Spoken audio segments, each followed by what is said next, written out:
Bon, salut les amanches, Catlef a presque jour tort du 8 octobre 2020. Donc je suis obligé de refaire la vidéo que j'avais fait tout à l'heure parce que j'ai eu un bug. Donc j'ai eu un bug peut-être parce que j'avais fait une prière qu'il fallait pas quoi, en, en priant Internet est grand et Google est son faux prophète de s'occuper de l'empire américano-sioniste. Donc je vais pas le faire ce coup-ci du coup. Je vais faire juste Internet est grand et Google est son prophète et protège ma vidéo de toute coupure intempestive. C'est vrai que ça avait marché. En fait, j'avais fait 3 fois de la vidéo. Donc la première, ça avait bugué. La deuxième, j'avais réussi à la finir, mais il n'y avait pas de bug, mais ça avait mal enregistré. Il y avait un putain d'autres types de bugs. Donc voilà. Donc là, je vais refaire je vais faire une vidéo normale. Hein, donc je recommence. Note liminaire. Alors, déjà, le truc que je voulais dire, c'est que je vais peut-être ajouter une rubrique art de vivre à la vidéo, quoi. Parce que j'ai eu des conseils d'hygiène et de santé d'un artiste soi-disant raté qui s'appelle Ali. Hein. Donc, peut-être vous voyez en commentaire, je sais pas, parce que sur NewPipe, les commentaires s'affichent pas apparemment, donc je sais pas comment ça marche. Donc voilà, donc je vais commencer d'abord par Clash, bien sûr, parce que le seul truc qui me rapporte un peu de buzz et de, et de clic machin, comment ça s'appelle le truc là, des pay-per-click là, je sais pas quoi là, non, des impressions, ouais, je me souviens du vocabulaire de Google là, parce que quand Google est sorti, je regardais les sites de webmaster là, donc, parce que j'avais un site web avant, donc ça m'avait fait marrer les trucs de webmaster, qui étaient en fait des sites surtout de tricheurs, quoi, des mecs qui cachaient des faux comptes, des trucs comme ça, quoi. Donc voilà, la rubrique Clash. Donc, alors, je vais peut-être parler, il faut vraiment que je parle des anti-gym, la bande d'usurpateurs et de cassos qui attaquent le pauvre petit Jim le veilleur, là. Donc, en plus, ils arrêtent pas de se friter entre eux, c'est quand même, c'est violent, quoi. Donc, je suis petit à petit un peu en train de les espionner, de voir à peu près qui ils sont et tout, et bon, je fais des fiches, et après, je pourrais enfin les clasher de façon correcte, quoi. Et après, je les aurais détruits, quoi. Bon, donc finalement, le clash principal portera sur M6, Mohamed VI, un clash tendance langue de pute, quoi. Parce que, je vais pas dire, mais M6, il y a des rumeurs à son propos, quoi. Le roi du Maroc, hein, le grand shérif. Hein. Donc il y a des rumeurs à son propos. Apparemment dès les années 70, hein, Hassan II voulait pas trop que ce soit ce fils-là qui hérite, qui devienne roi, quoi. Malheureusement, il y a eu un accident, il me semble. Il y a un de ses fils qui est mort. Par hasard, sans doute, il a dû glisser sur une peau de banane. Donc du coup, c'est la vengeance du karma, c'est ce fils-là qui est devenu roi, quoi, pour la plus grande fierté des Marocains, quoi. Alors ceci dit, quelles que soient les rumeurs, faut quand même saluer qu'il a réussi à faire un gosse, quoi. À partir d'un mariage d'amour, un coup de foot qu'il a eu pour une bonne femme. Donc voilà, bon, c'était le.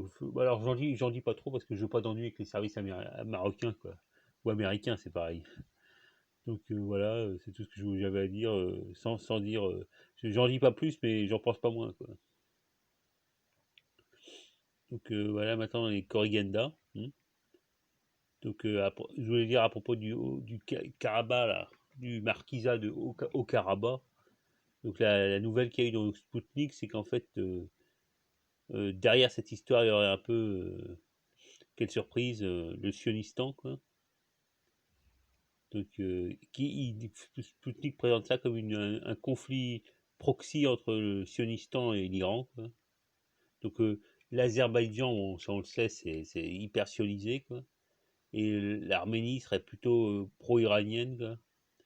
Donc, et du coup, ils se taperaient sur la gueule à propos de. Enfin, par proxy, quoi, comme on dit, hein, par procuration. Autre truc, moi je sais pas vraiment les Corrigandas, hein.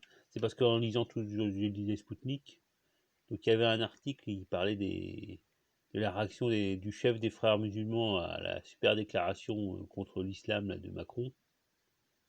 Donc j'ai vu que bon, les frères musulmans, c'est comme je les appelle les muslimos là.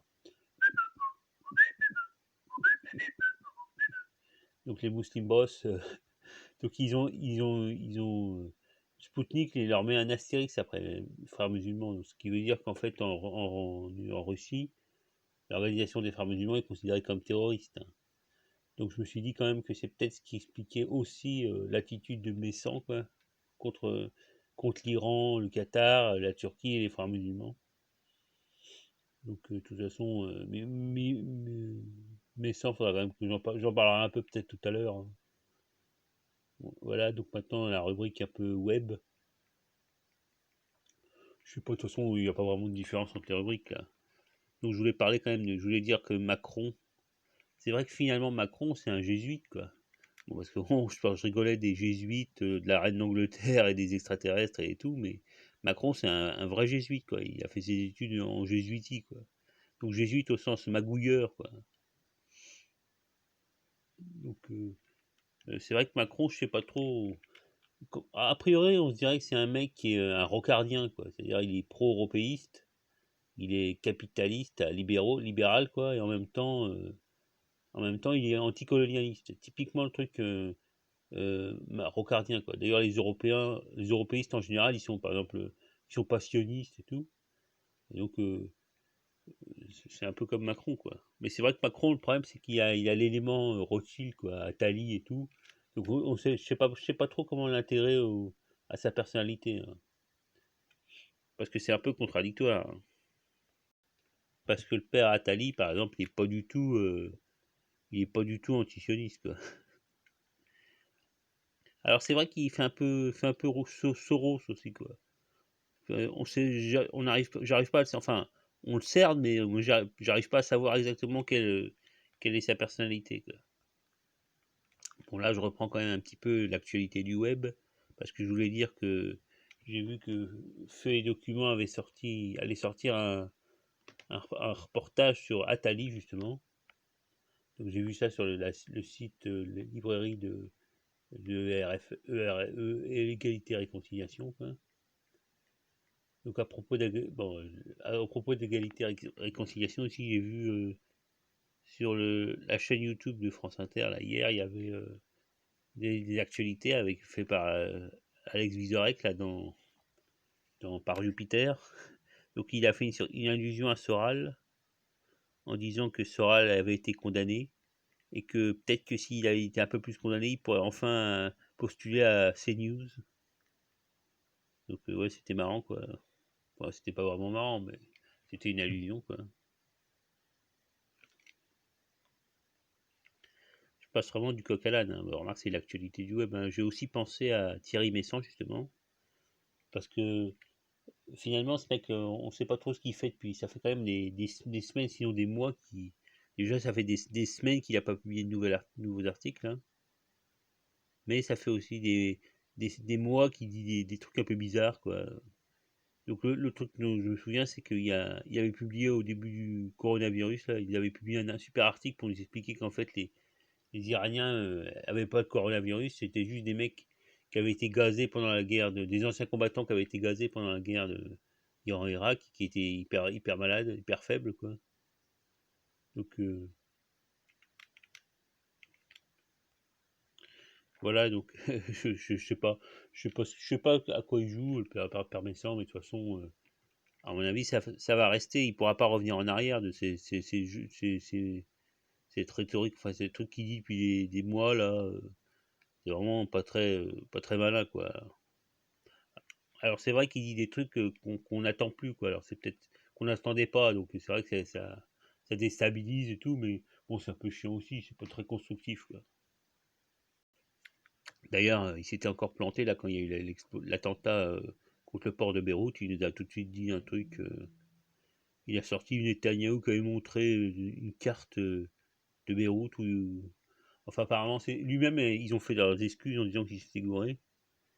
Ce qui change rien d'ailleurs au fait que ce soit sans doute les Sionards et les Yankees qui ont fait le coup. Hein. Mais bon, ils sont un peu ridiculisés, quoi. Bon, autre vidéo que je viens de voir là sur la chaîne de Tréfingui, là, Forêt Tréfingui, comme il s'appelle maintenant. Donc le mec, il a fait, bon, il a fait une vidéo de anti-histoire alien là. Donc il y a un super point Godwin où il dit que si on met des masses, c'est comme mettre des étoiles jaunes et on va finir dans les camps de concentration. Donc c'est super point Godwin du Kelfin-Crot de la dissidence. Hein. Voilà, donc maintenant, bon, je vais peut-être passer maintenant à une toute petite rubrique linguistique, quoi. Je voulais dire que j'avais remarqué que, enfin, j'avais tout de suite entendu en écoutant les chansons napolitaines que les mecs disaient Fernute pour dire fini.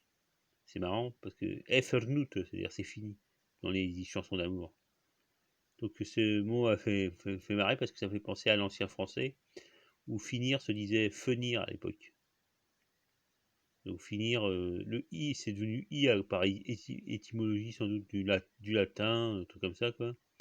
Donc fenir et je sais pas d'où vient le mot. Il faudrait que je regarde dans un dico napolitain pour voir d'où vient le R de Fernut. Mais de toute façon, ça doit pas être lié au français, hein, je pense pas. Voilà, donc maintenant c'est fini la toute petite rubrique linguistique. Hein.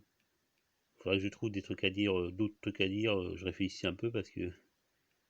Donc voilà, maintenant je vais passer peut-être un peu une rubrique un peu plus fournie sur l'informatique. Donc je veux dire d'abord que l'autre jour j'avais téléchargé Yandex Translator, un traducteur fait par le moteur de recherche russe, là, Yandex. Donc dans les commentaires au-dessus de l'application, ils disent que c'est un très bon traducteur pour l'arabe. C'est vrai qu'en général, il y a Yandex, bon, il y a toutes les langues, il y a toutes les langues du Dex URSS et tout, quoi, le kirghize, le turkmène, l'ouzbek et compagnie, quoi. Donc si vous voulez faire un message en soutien aux Kirghizes qui font la révolution colorée, là, donc il faut utiliser Yandex pour traduire, quoi. Autre truc, je voulais dire que dans la liste des chaînes YouTube à laquelle je suis abonné, il y a la chaîne de Ben Eater. Donc tout ça, je vais le mettre quand même en commentaire hein, sous la vidéo. Donc Ben Eater, c'est une super chaîne qui fait. Le mec, il a décidé de faire de créer un petit ordinateur assez basique, hein, minimaliste, uniquement avec des transistors. C'est vrai aussi un petit peu avec des microcontrôleurs, des trucs comme ça. Donc très intéressant. Alors c'est vrai que je l'ai regardé un petit peu, maintenant je ne regarde plus quoi. Il met pas à jour souvent quoi. Donc bah, vous pouvez regarder la chaîne. Moi le truc qui m'avait surpris c'est que j'avais à peu près tout compris ce qu'il disait quoi. Donc j'ai dû pas mal potasser des trucs sur l'informatique et tout, donc assez pour comprendre ces trucs. Quoi. Donc maintenant la rubrique GAFA. Donc alors, il faut trembler les mecs parce qu'il paraît que Facebook, alias Facebook, a supprimé des tas de pages de QAnon. Là. Donc les QAnon sont quand même complètement déstabilisés par l'attaque. Dans le même genre aussi, tu as Twitter qui a sorti une super opération Birdwatch pour que les tweetos puissent devenir des délateurs et dénoncer les fake news non officielles, hein, parce que les fake news officielles, ça s'appelle la presse mainstream, il hein, faut savoir. Voilà, donc c'est ce que je veux dire en informatique. Hein. Maintenant, je vais peut-être parler un petit peu de science, science un peu sérieux, quoi, parce que c'est vrai que il y a deux bonnes femmes qui ont eu le prix Nobel de chimie là cette année. Donc c'est deux bonnes femmes qui ont mis au point la fameuse technique appelée CRISPR, qui permet d'éditer l'ADN. Donc les ciseaux chimiques, ils appellent ça. Hein. Donc peut-être que ciseaux bonne femme, on peut faire une blague misogyne à Alain Soral. Hein. Euh, ouais, puis je rajoutais aussi parce que c'est vrai qu'il y a par Jupiter, là, il y a enfin le jeudi, Max Bird qui, il y a Max Bird qui fait une chronique assez marrante en général. Donc c'est un peu comme alors, c'est vrai que j'aime pas trop sa chaîne YouTube, je trouvais pas ça du même niveau que par exemple ça se passe là-haut, la super chaîne d'astronomie là. Mais c'est quand même rigolo quoi. parce qu'il essaye de faire de l'humour et tout, donc des fois c'est marrant, mais c'est moins informatif, disons, que ça se passe là-haut, quoi. C'est vraiment la super chaîne de bon calibre, quoi. Voilà, donc maintenant je vais peut-être passer quand même à la rubrique, petite rubrique culturelle. Donc je vais reparler parce que hier j'avais fait une critique de la chaîne Big Melody Record, la chaîne équatorienne qui chante en quechua et en espagnol. Donc bon, alors c'est vrai que je sais pas si c'est, je crois que c'était des cathos, mais si, j'espère que c'est pas des évangéliques sionistes à la con, quoi. Parce que souvent, enfin ça fait 2 fois que je vois qu'il y a le mot Sion dans les titres, quoi. Donc c'est des chansons religieuses, hein, normalement. Mais avec Sion, quand il y a Sion en général, c'est des protestants évangéliques de merde. Donc, mais ceci dit, alors oui, c'est vrai que j'ai oublié de dire que finalement, il faut quand même se rappeler que l'Équateur, c'est quand même la base, une des plus grosses bases Yankee du monde, c'est quand même en Équateur, hein. Un port, je sais plus quoi, là, ou une base aérienne. Et il faut quand même se rappeler que les Yankees ont viré Correa, quoi, en écoute de l'Équateur, quoi. Donc ça m'étonnerait pas que les mecs ils soient évangélisés, quoi. Donc je voulais quand même parler de deux. Enfin, c'est vrai qu'il y a des chansons, bon, c'est un peu du tout venant sur la chaîne Big Melody Record là. Mais il y a quand même des chanteurs qui sortent un peu du lot et des groupes, hein. Donc je voudrais parler quand même de la chanteuse Nelly Janet. Donc je vais encore mettre tout ça en commentaire, hein. Donc il y a Nelly Janet. Et là, notamment, elle a fait une chanson avec le groupe Runanian. Donc Runa, ça veut dire, je crois que ça veut dire, ça désigne la langue quechua, hein, ou notre peuple, un truc comme ça, quoi. Nyan, c'est nous, notre, et Runa, c'est notre peuple, ou un truc comme ça, hein, je sais plus. Et donc ils font c'est des belles chansons, de la belle musique, hein. Donc c'est vrai que la mère Nelly Janet, là, elle a sa propre chaîne aussi, quoi. Elle fait beaucoup de chansons de carnaval, parce qu'en Équateur, ça a l'air d'être un super truc, le carnaval, quoi, qu'ils ont dû intégrer au folklore local, quoi. Même si bon, je pense qu'ils sont cathos et tout, mais enfin les mecs, d'un côté, ils ont pas l'air super cathos, hein. Ils ont l'air super, surtout vénères, quoi. Des, les mecs qui sont fait niquer par une bande de soudards espinglos, là. C'est plutôt ça ils sont vénères, les mecs. Mais bon, ils sont quand même chrétiens, quoi. C'est-à-dire que bon, c'est vrai que l'humanisme chrétien, ça a dû changer la situation que les mecs, là, les les héritiers des Néandertals d'Amérique latine, là, ils étaient chamanistes, quoi. Donc très cruel, pessimiste, quoi. C'est vrai que c'était un peu leur tradition, et donc l'humanisme catho, même si c'est hypocrite, ça a dû quand même les changer, quoi. Que dans ces patelins-là, le sacrifice humain était quand même, c'est une espèce d'économie du sacrifice, quoi. Enfin, je vais pas trop parler de cette histoire, mais enfin, j'en parle une fois, mais d'accord, ben, voilà ce que je voulais dire, hein. Donc Runanian et Nelly Janet. Autre truc dont je voulais parler, c'est quand même d'un artiste raté, donc dont je parlais un peu tout à l'heure là, le dénommé Ali, là, soi-disant peintre de son état, là. Donc lui, franchement, alors il fait partie de la bande des anti-gym là. Donc apparemment, il est d'origine libanaise, hein. Ali, en plus, il doit être chiite, putain. C'est vraiment. Donc là aussi, j'en dis pas plus, mais j'en pense pas moins, hein. Apparemment, il a des problèmes d'hygiène dentaire, d'addiction. Enfin, c'est vraiment le cassos du web, quoi. Le cassos du net, quoi. Bon, voilà. Attends, je vais passer à la rubrique gadget. Donc, vous pouvez aller quand même sur sa chaîne, hein. C'est les conseils d'Ali, un truc comme ça. Donc, je l'ai pas découvert comme ça. J'ai découvert parce qu'il me harcèle. Il veut que je fasse de la pub pour sa peinture de merde et tout. Donc, il me demande que je mette des liens et tout. Donc, je refuse de faire ça, quoi. Mais j'en parle un peu quand même, quoi. Bon, donc la rubrique gadget, je voulais parler quand même de ce que j'ai oublié l'autre jour. C'est parce que j'ai parlé des chaînes YouTube, il y a aussi des sites quand même, hein. Donc notamment, il y a le site Topitruc, qui est fait par les mecs de Coréus, qui est une espèce d'actualité des gadgets, quoi. Des mecs qui publient des liens vers des gadgets marrants, tendance. Enfin, des trucs, c'est bien quoi. Enfin, en général, il y a beaucoup de trucs de goodies, genre sur des, sur les séries et tout. Ils aiment bien Totoro par contre. Moi, j'adore Tonarino Totoro, le truc de Miyazaki là. Donc ils font souvent des trucs sur Totoro. Puis bon, c'est des trucs comme ça quoi. Alors le problème c'est qu'ils aiment par exemple Friends. Moi je suis pas trop, j'aime pas trop cette sitcom là de.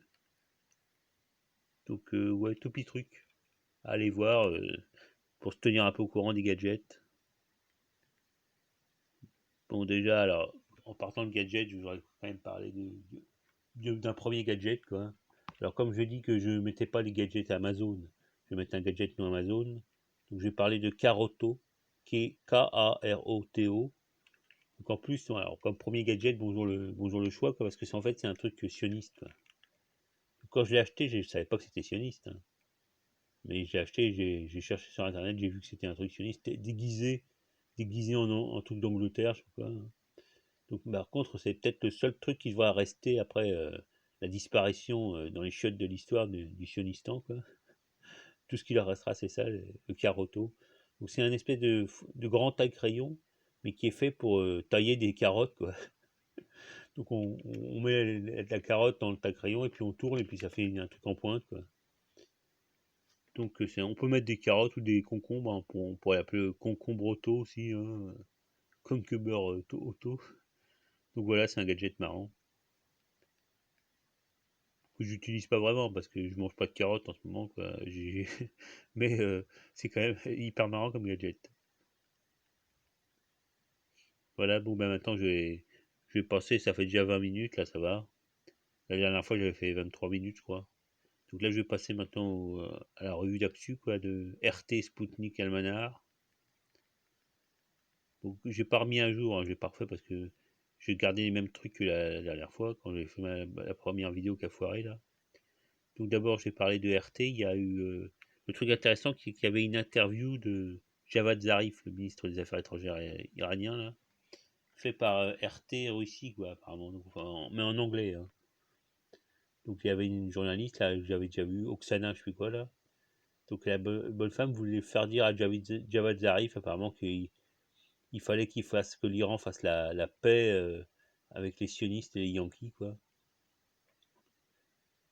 Et donc, Javad Zarif avait pas l'air super d'accord. Hein. Mais c'était intéressant comme interview. Hein. Il parlait un peu de toutes les choses, tous les problèmes en ce moment, là. Voilà, et donc maintenant, il y avait aussi sur le Haut-Karabakh, là, il y avait sur RT, il y avait aussi un dialogue de sourds organisé entre un Arménien et une Azérie. Donc c'était en français. Hein. Donc c'était vraiment le dialogue de sourds. Donc on veut la paix, mais on va se battre jusqu'à la mort, truc comme ça quoi. Vous êtes des génocidaires, tout là, les trucs. Et donc bah, mais c'était pas inintéressant. Hein. J'ai quand même peut-être, je voulais faire une petite aparté là à propos de l'Arménie, parce qu'en arménien, donc l'arménien ça se dit Hay, H-A-Y ça s'écrit. Ça c'est translitéré H-A-Y. Donc le pays s'appelle Hayastan, l'Arménie. Donc le truc intéressant c'est que on se demande d'où vient le mot Hay, donc apparemment ça viendrait peut-être du même mot que les Hittites quoi. Les Hittites leur nom, le nom des Hittites en fait c'est le nom d'un peuple ancien euh, qui s'appelait les Hatti. Donc les Hatti, leur capitale, ça s'appelait Hattusa ou Hattusha, c'est-à-dire la capitale. C'est devenu la capitale des Hittites. Hein. Donc bon, c'est peut-être que les Hatti, on ne sait pas d'où vient ce peuple, hein, mais enfin c'est pas une langue indo-européenne visiblement, parce qu'on a un petit peu décrit dans Hatti, il y a des emprunts hittites du Hatti, et donc on ne sait pas trop d'où vient le Hatti, mais c'est peut-être un peuple ancien, c'est peut-être les héritiers des peuples qui en Anatolie ont créé la civilisation, quoi, l'agriculture, les villages, les premiers villages, là il y avait Bogaskoy, là je sais plus quoi, la Bogaskoy, Cueil, le premier village en Anatolie. Donc je sais pas trop d'où vient le Hatti, mais de toute façon apparemment si le nom des Arméniens Haï, ça viendrait du mot Hatti, ce serait intéressant parce que ça veut dire qu'il y aurait déjà au moins deux peuples qui auraient piqué le nom des Hatti. Donc on ne sait pas. Haï pourrait venir de Hati comme d'un autre mot, hein, mais le problème, c'est il y a le truc, c'est que en arménien, donc un truc qui se passe phonétique, c'est que le T devant un I long disparaît, quoi. Par exemple, Maïr, c'est mère, ça vient de Matir, hein, à l'origine. Donc pareil, Hati, Haï, ça viendrait de Hati. Ou alors ça peut devenir d'un autre son, parce que en arménien, le P devient H, comme en celtique, hein. Ou aussi comme en japonais, d'ailleurs, c'est un truc très, très courant, quoi, hein. Donc ce serait soit Pati ou soit Hati. Bon, donc en fait, on ne sait pas, quoi, mais ça serait intéressant, parce que les Arméniens, on ne sait pas, enfin, on sait pas trop d'où ils viennent. Enfin, dans l'Antiquité, on disait qu'ils venaient des Balkans, quoi, que les Phrygiens, et mais comme ça, quoi, qui un peu comme les Galates, là, qui auraient émigré, les Celtes qui auraient émigré en Anatolie. Donc il y aurait des, parce que les migrants, en fait, ils suivent les mêmes chemins, hein, d'une couche sur l'autre, hein. Donc, donc voilà pour Hayastan.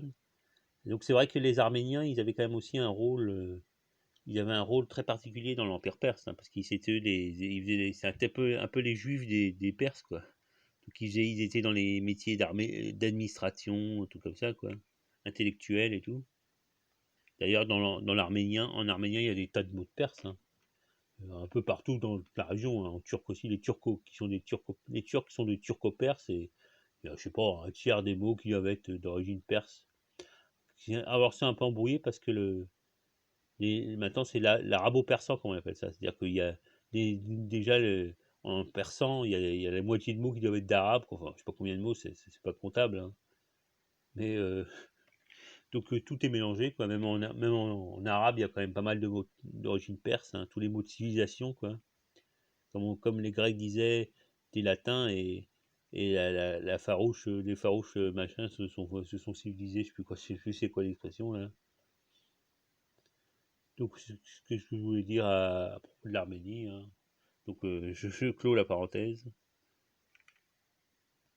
et j'accélère un petit peu parce que après, sur RT, il y a aussi deux plombes à regarder de Laudrian qui parle à l'Assemblée nationale à propos de la politique étrangère de la France. Donc, j'avoue que j'ai pas vraiment regardé, quoi, j'en ai rien à foutre, hein. C'est encore la langue de bois comme d'habitude, quoi. Peut-être qu'ils voulaient dire un seul truc, comme d'habitude, ils font des super discours, mais enfin, c'est pour dire un seul truc en particulier. Donc voilà pour Le Drian. Je voulais aussi parler sur RT, il y avait encore une interview de Poutine à propos du Haut-Karabakh. Elle a une courte interview, un extrait d'une interview à la télé. Donc Poutine, soit il avait l'air emmerdé, soit il feignait d'être emmerdé, hein. Il disait à peu près que l'Arménie est un pays frère, il fait partie de l'OTSC, donc il y a un accord militaire de défense mutuelle entre la Russie et l'Arménie, mais, parce qu'il y a le mais, comme les batailles ne se passent pas sur le territoire arménien, puisque le Haut-Karabakh, le marquisat du Haut-Karabakh, ça fait pas partie de l'Arménie, puisque la communauté internationale reconnaît le Haut-Karabakh comme un territoire d'Azérie. Donc la Russie peut pas défendre militairement l'Arménie, quoi. Comprendre, en fait, les mecs, on veut être neutre, parce qu'on est déjà super potes, nous aussi, avec les Azéris, quoi. Si ça se trouve, ça nous profite ce qui se passe en ce moment, là.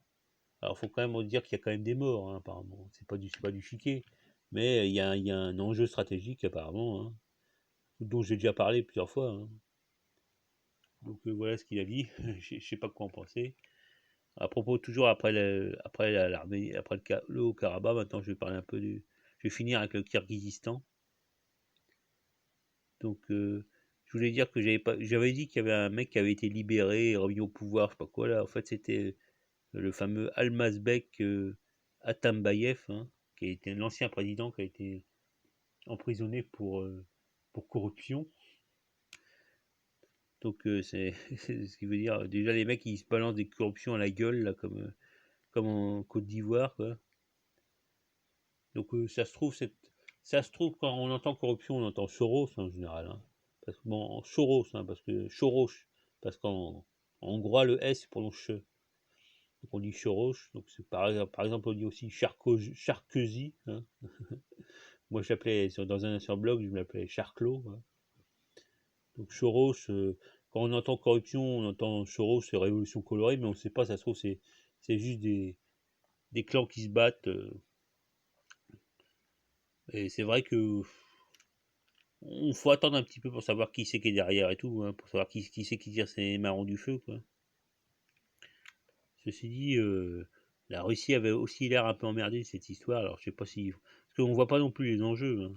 Tout ce qu'on voit, c'est que ça suit la Biélorussie, ça suit le Haut-Karabakh, ça suit la Syrie, enfin, c'est comme les trucs, ça fait, ça, on dirait que c'est quand même les attaques habituelles des Occidentaux, quoi. Les Occidentaux qui font un peu comme les islamistes, quoi. Ils continuent à attaquer, même s'ils se font battre, ils attendent un petit peu, et puis après, ils réattaquent, donc ils s'arrêtent jamais, quoi.